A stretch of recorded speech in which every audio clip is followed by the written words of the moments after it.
नमस्कार, स्वागत है आपका। आपके साथ मैं हूं प्राची पारशर। हाथरस की बेटी दुनिया छोड़ गई, लेकिन उसकी मौत पर बवाल थमने का नाम नहीं ले रहा है। कानून व्यवस्था के मुद्दे पर पहले से घिरी पुलिस के साथ अब प्रशासन की करतूतों से सवाल उठने लगे हैं। सवाल इसलिए कि बेटी का संस्कार आनन फानन में करने के लिए प्रशासन ने परिवार तक को बुलाना उचित नहीं समझा। हालांकि पुलिस के आला अधिकारी और डीएम बार बार कह रहे हैं कि परिवार की मंजूरी का दावा वो लगातार कर रहे हैं। कोई लड़ाई नहीं, झगड़ा नहीं, हमारी घर जाएगी। ये विरोध, ये बहस, ये प्रदर्शन, ये सब कुछ बेईमानी हो गया। इस तस्वीर के आगे जिसमें एक धधकती चिता से उठ रहे शोलों पर धुआं नहीं, सवाल थे। जिसमें एक धधकती चिता से उठ रहे शोलों पर धुआं नहीं, सवाल थे। सवाल हाथरस पुलिस की पहरेदारी पर, सवाल हाथरस प्रशासन की पर्देदारी पर, सवाल परिवार की बेकरारी पर। आखिर ऐसा क्यों हुआ कि एक परिवार को उसकी ही बेटी से आखिरी पलों में महरूम कर दिया गया, वो भी बड़ी बेशर्मी के साथ। आखिर किसे खुश करना चाहते थे हाथरस के डीएम, हाथरस के कप्तान, हाथरस का पुलिस अमला, हाथरस का प्रशासनिक अमला?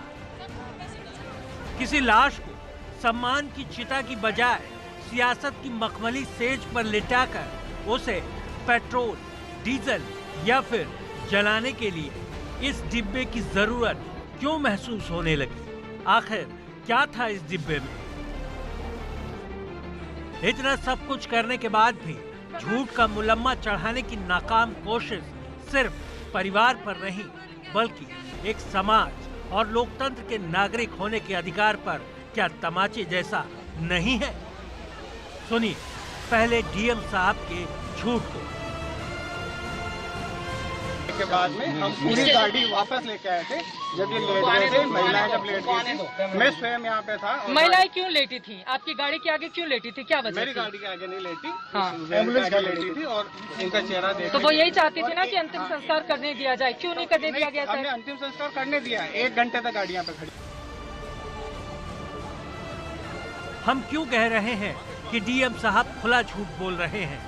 संविधान के साथ सेवा की शपथ लेने वाले जिले के आला अधिकारी का झूठ हजम कर पाना दरअसल परिवार के बूते की बात नहीं, क्योंकि सच ये था कि बेटी की चिता जल रही थी। परिवार घर में बंद अपने रिश्तों का वजूद तलाश रहा था। नहीं, उन्होंने पहले से मतलब बोली पर हम नहीं पहुंच पाए। आपको घर में बंद कर दिया था? हाँ। पर किसने बंद कर दिया था आपको घर में?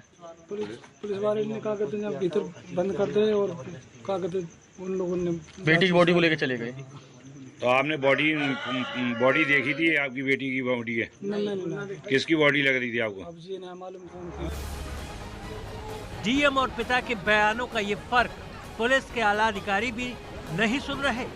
यही वजह है कि लखनऊ में बैठे अधिकारी सिर्फ इतना कह पाने की हालत में हैं कि सब कुछ परिवार की रजामंदी से हुआ और इसमें विवादों के नतीजे सामने आएंगे एसआईटी की जांच से।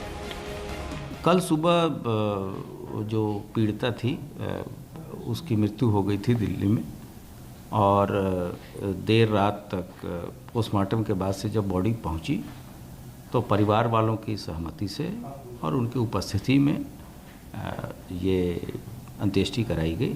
और जिला प्रशासन के लोगों ने इस संबंध में अपने ऑफिशियल हैंडल से भी ट्वीट किया है।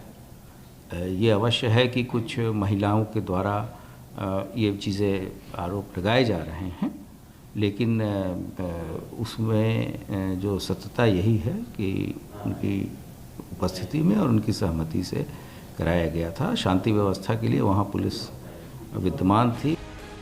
इन तमाम दलीलों के बीच एडीजी साहब सुप्रीम कोर्ट के उस आदेश को भूल रहे हैं जो पंडित परमानंद कटारा बनाम भारत संघ 1995 मामले से जुड़ा है।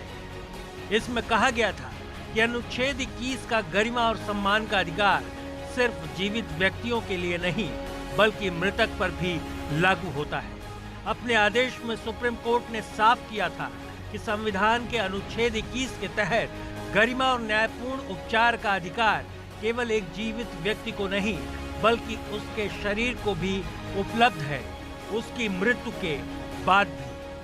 सुप्रीम कोर्ट द्वारा आश्रय अधिकार अभियान बना भारत संघ 2002 के मामले में भी सभ्य तरीके से दफन करने या दाह संस्कार को मान्यता दी गई थी। और फिर बात एसआईटी जांच की या फिर फास्ट ट्रैक कोर्ट में सुनवाई की। सवाल अगर इंसाफ का ही है तो फिर हाथरस पुलिस और प्रशासन की भूमिका पर चुप्पी क्यों? क्यों पुलिस और प्रशासन अपनी कार्रवाई को जायज ठहराने पर आमादा है? एडीजी साहब जिस सामाजिक संस्कारों की दुहाई दे रहे हैं, क्या वो जानते हैं कि सूर्यास्त के बाद अंतिम संस्कार की परंपरा हिंदुओं में नहीं है? क्या वो नहीं जानते कि किसी भी मृत का अंतिम संस्कार करने का हक सिर्फ और सिर्फ परिवार को है? और अगर इसे पुलिस अपना हक मान रही है तो फिर बाकी के रीति रिवाजों को भी क्या वो करने को तैयार है? और अगर नहीं तो किसी की लाश पर पैतरेबाजी का हक भी किसी को नहीं है। Bureau report, ABP Ganga.